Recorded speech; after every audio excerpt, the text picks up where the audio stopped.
Yes, you stand in front there, you get feedback. Yeah. Well, there's the school children around here. Will you mind to extend that? No, we'll put them in that corner. Where do you want it? In that corner, please. That way.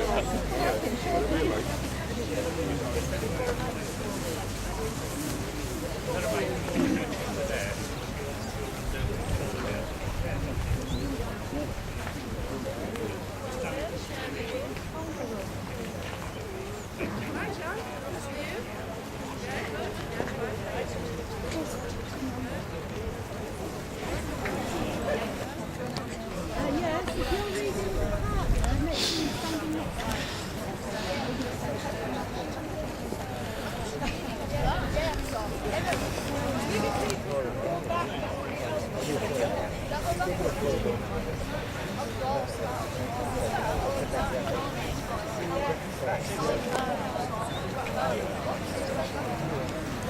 On the 11th hour of the 11th day of the 11th month in 1918, when the guns fell silent. It is also significant this year, being the 100th anniversary of the outbreak of the Great War in 1940. Now we make a special welcome to the Boys and Girls American School. I hope you're all in good voice this morning. And now I hand over to our Padre, the Reverend Snowball, who will lead us in prayer. On this the occasion of the commemoration of the 100th anniversary of the outbreak of the Great War in 1914, and the 70th anniversary of the D-Day landings in Normandy, as well as the withdrawal of our troops from Afghanistan a few weeks ago. We commemorate with gratitude and thanksgiving all those who have died in the First and Second World War and in the subsequent conflict. We remember the servicemen and women who survived, but were left with physical or mental disabilities. We remember all those who lost loved ones. We pray for them all and give thanks for their courage and self-sacrifice and the peace and the freedom they won for us. And yet, I think it is hard for you and I to remember the full horror of what so many have been through. But remember and imagine we must. And to help us do that, I'd like to read some verses written during a visit to the graves in Flanders, which asks the question, how it must have felt. How did you feel that morning when the cold papers came through? Did your blood run cold or excitement take hold at the thought that your country needs you? How did you feel that morning when the time came to set off from home? Did you conquer your fear or break down in tears with a loved one you'd soon leave alone? How did you feel that morning when you first set foot in the trench? Did you brush it aside or wish you could hide from the horror, the carnage, the stench? How did you feel that morning when your friend was blown up by a shell? Did you rush to his aid or to stand there afraid that you somehow be whisked off to hell? How did you feel that morning when they sent you over the top? Did you shout with relief or in sheer disbelief when you prayed that the nightmare would stop? How did you feel that morning when the bullets started to fly? Did you think even then you might treat death again? Or did you know you were going to die? How did you feel that morning as the lifeblood slipped slowly away? Did you try to make sense of these crazy events, or with one final breath, you tried to pray? How did you feel today in the face of the slaughter and horror? Do we just stand aghast as we think of the past, or give hope for a better tomorrow. How did you feel? How do we? I wonder. And so reminded of all who paid the highest price, and all to whom we owe our freedom, that we bring before God all those who have died in war, and pray that the peace they won for us may never be broken. And so grateful, God, our help and aid was past, our hope for years to come, and memory and hope, we come before you as we offer prayers of thankfulness and care for those who have gone before us, those who died that we might live, so justly to the sacrifice of their blood, their body, their mind, their future, their lives, in the great European war, in Northern Asia, the Middle East, Eastern Europe, but wherever the human struggle for justice and hope has been fought with pain and sacrifice. We remember that many throughout your world still live in war and terror, violence and injustice are part of daily life. Remember those whom we do not know, children, men, women, and all your creatures whose eyes have seen the darkness of war. We ask your presence be with them in their struggles for justice and peace, and with us as we try to discern how best to assist. And so, gracious God, we pray for the healing of the nation, and so help us to build a world that has no room for hatred, no place for violence, a world in which love can live. We ask all this in Jesus' name. Amen.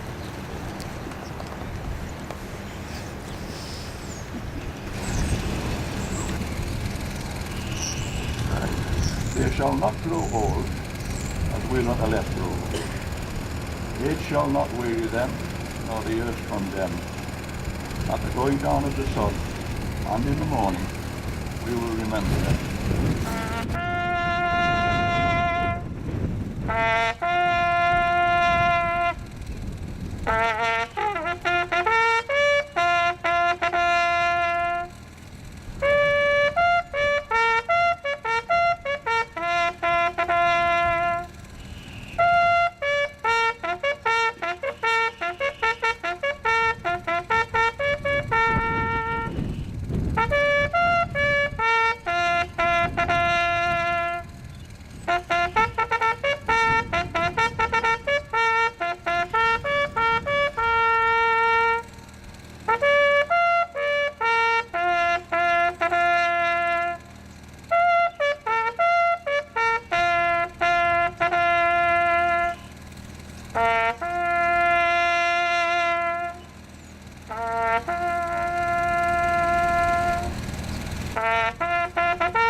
When you go home, tell them and say, your tomorrow we gave our today.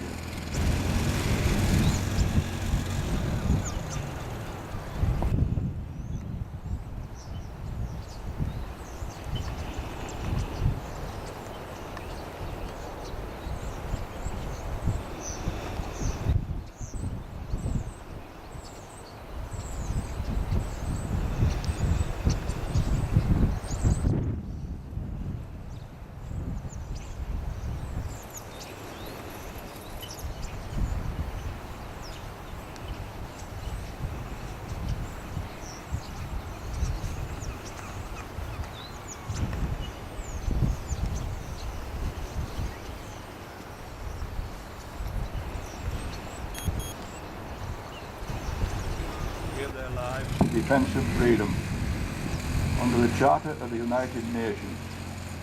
Not one of them is forgotten before God.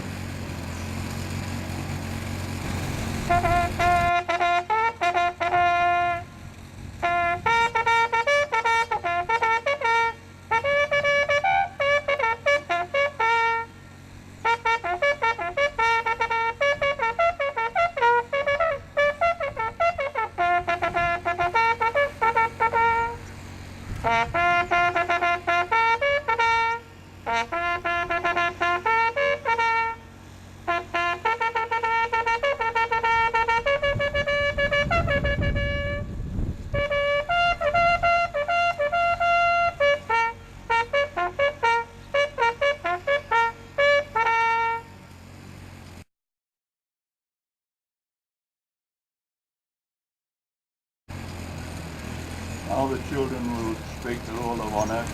Second Lieutenant F.J. Belly, Royal Air Force, 22nd of July, age 24. Lieutenant Roy W. Kerr, Royal Air Force, 12th of August, age 23. Private M. Fitzgerald, Royal Munster Fusiliers, 1st of November, age 20. Sergeant Hickney, Navigator, Royal Air Force, 28th August, age 26. Private J.W. Smith, Yorkshire Regiment, 31 March, age 26. Gunner J. McNaney, Royal Field Artillery, 16th of December, age 38. Private H.P. Darley, Northumberland Fusilier, 10th of May, age 32. Private A. Monk, Army Service Corps, 31st of January, age 26. Second Lieutenant W.L. Murray, Royal Air Force, 26th of October, age 20. Major Leslie P. Azelwood, MC, ASC, MID, June 1918, age 23. Gunner F.C. Wood, Royal Artillery, 26th of September, age 44. Private J.J. Fawcett, Yorkshire Regiment, 18th of November, age 25. Private T. Smallwood, Yorkshire Regiment, 21st of August, age 24. Private G.S. Johnson, Tyneside Scottish, 13th of July, age 30. Lieutenant A.C. Doucette, Royal Air Force, 19th December, age 20. Gunner W. Baxter, 20th of December, Royal Field Artillery, age 24. Lance Corporal Joseph Elson, Northumberland Fusiliers, 5th of October, age 43. Private J. Wright, Yorkshire Regiment, 21st September, 28.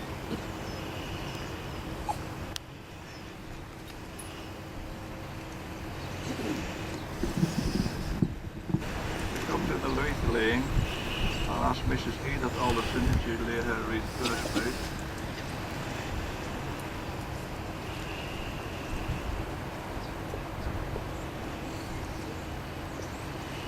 Any other wreaths, please?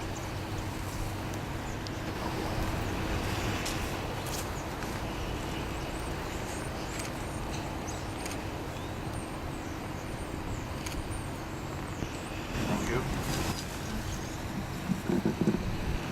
This poem was written by John McCrae in May 1915. In Flanders fields, poppies blow between the crosses, row on row. To mark our place, and in the sky the lark, still bravely singing, fly, scarce heard amid the guns below. We are the dead. Short days ago we lived, felt dawn, saw sunset glow, loved and were loved, and now we lie in Flanders fields. Take up our quarrel with the foe. To you, from failing hands we throw the torch. Be yours to hold it high. Ye break faith with us who die. We shall not sleep, though poppies grow in Flanders fields.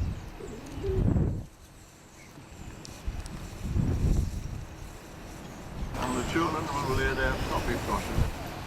Teacher should keep them under control, not me.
microphone.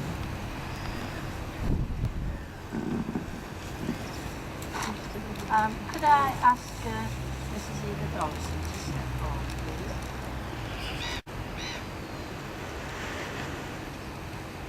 Many of you will be familiar with Edith, who's lived in Mass for many, many years. But over those years, she has brought